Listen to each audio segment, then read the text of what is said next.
version 3 naman siya na Honda Click. So ganun, hanap dyan ng Aerox dyan, no? Na 155 na version 2 ito. Available dito. Meron ako nakita dito ng NMAX na ABS.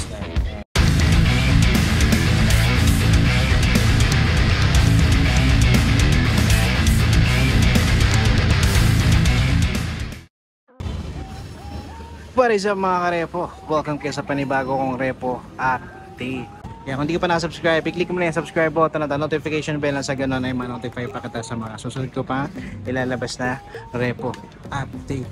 Alright mga karepo, so yan o, napadpad ako dito sa may Pugoso dahil kumuha ako ng nag-renew ako ng license ko mga karepo. Naubos yung oras ko dito mga karepo sa LTO, kaya yun, buti na lang kamo meron ditong motor trade sa tapat mismo ng LTO. So check natin yung mga stock nila dito na mga reposes. Alright, so yun mga karepos, address nga pala nila dito is Pugoso Street Corner, F. Juarez Street, Santa Cruz, Manila. Ilalagay ko lang dyan sa description at sa comment section yung full address nila tsaka yung number nila, para kung sakaling malayo kayo, pwede mo lang kayo tumawag dyan sa number nila. Alright mga karepos, so hindi ko na patatagalin to, mag-start na ako. Alright, so dito mga karepo, no? So yung mapapansin nyo, meron sila ditong dalawang Honda Click, isang 125 na version 1 tsaka version 3. Alright, so dito muna tayo sa version 1 mga karepo, kaya lang dito is for pricing pa. Pero mga karepo, yan, pwede nyo i-check yun dito mismo sa branch nila. Okay? Pero sa ngayon, check natin yung condition nito mga karepo. Alright, so sa mileage nito mga karepo, naka-digital, semi-digital panel tong ganito. So sa mileage hindi natin makikita. Pero dito niya naka-analog yung speedometer niya na. Alright, so sa condition nito, sa fairings nito mga karepo, yan o, sa mga naghahanap dyan ng Honda Click na version 1 na 125 ito. Okay pa naman yung sa fairings na mga karepo. Tapos dito, may abang na siya na pang top box. Alright, so dito naman sa seats niya, stock pa siya, kaya lang mapapansin nyo, pamalit na siya. Alright, so madali lang naman yung mga karepo, madali lang naman siyang palitan. Alright, so dito naman sa headlight niya mga karepo, tsaka signal, yan o, all goods pa siya, wala pa siyang basag mga karepo. So the rest, sa front fender tsaka sa gulong, okay na okay pa siya. Alright, so mga naghanap niya ng version 1 na 125 na Honda Click, ito available dito. Dito naman mga karepo, version 3 naman siya na Honda Click. So ganun din for pricing din, pero check na natin yung condition nito mga karepo, no? Yan sir, okay. Yes, thank you sir. So yan, sa kulay nito mga karepo is glossy black. Tapos yan, sa condition ng fairing siya, okay pa naman siya mga karepo. Tsaka bagong labas na yung mga ganitong unit. Alright, so yan, mapapansin nyo, pagdating sa seats siya, stock na stock pa, wala pang butas. Maganda pa yung condition nito mga karepo. Alright, so yan, para sa mga naghahanap dyan ng version 3 na Honda Click, yan o, available dito. So dito naman mga karepo, version 2 naman siya ng Honda Click, dalawa, isang matte black tapos to glossy blue. Combination siya ng matte black din, no? Alright, so yan, check natin ito, may price to mga karepo. So dito muna tayo. Ito sa halagang 57,940. Tapos pag kinuha siya ng installment, meron siyang down payment at 0 down payment. O nga pala mga karepo, pag dito sa Motor Trade, 0 down payment ang mga reposes nila dito. Alright, so dito sa 36 months since nasa 2,769. Alright, so medyo magaan-gaan na rin sa bulsa. Alright, so sa ganitong unit, no. Pero yan, check na rin natin yung condition nito mga karepo, no. Alright, so sa condition nito mga karepo, dito lang meron siyang issue dito sa signal niya, no. Pero dito sa headlight yan, konektado rin pala to. Alright, so yan, magdedepende sa inyo mga karepo. Pero dito naman banda sa likod, okay pa naman siya.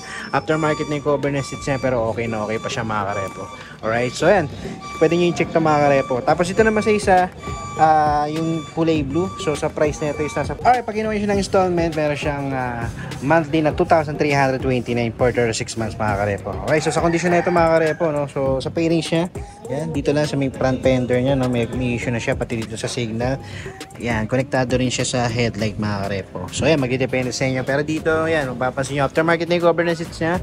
Yan, kung trip nyo, pwede naman mga karepo. Tapos sa grabber niya, meron na siyang abang na pang top box. Okay, so yan mga karepo, sa mga naghahanap dyan ng Honda Click 125 na version 2, ito meron sila dito. Ito naman mga karepo, para sa mga naghahanap dyan ng Suzuki Bergman Street, ito meron sila dito sa halagang 58,760. Tapos sa installment niya for 36 months, 2,808. Alright, so ito sa condition nito mga karepo, sa fairing siya, okay pa naman siya mga karepo, no.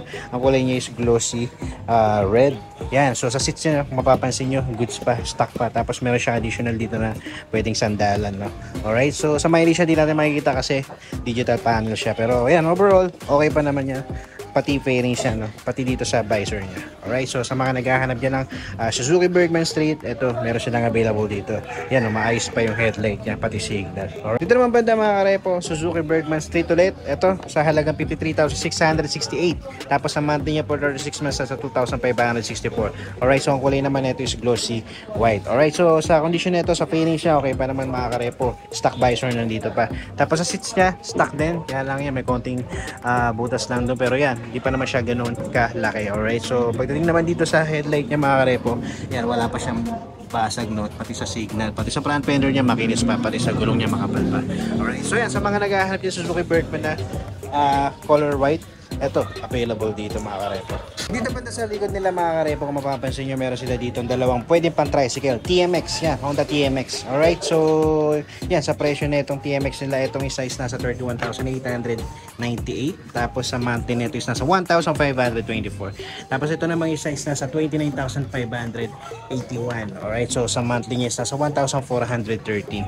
Alright, so itong isa, sa mileage nito is nasa 6,000. Itong isa is nasa 33. Mas mababa yung mileage nito, tapos mas mababa rin yung presyo, no? Alright, so sa condition, eto, mas okay itong isa na to. Dito lang, meron lang siyang konting kulang dito sa ano, no, sa gilid. Pero yan, magdepende sa inyo.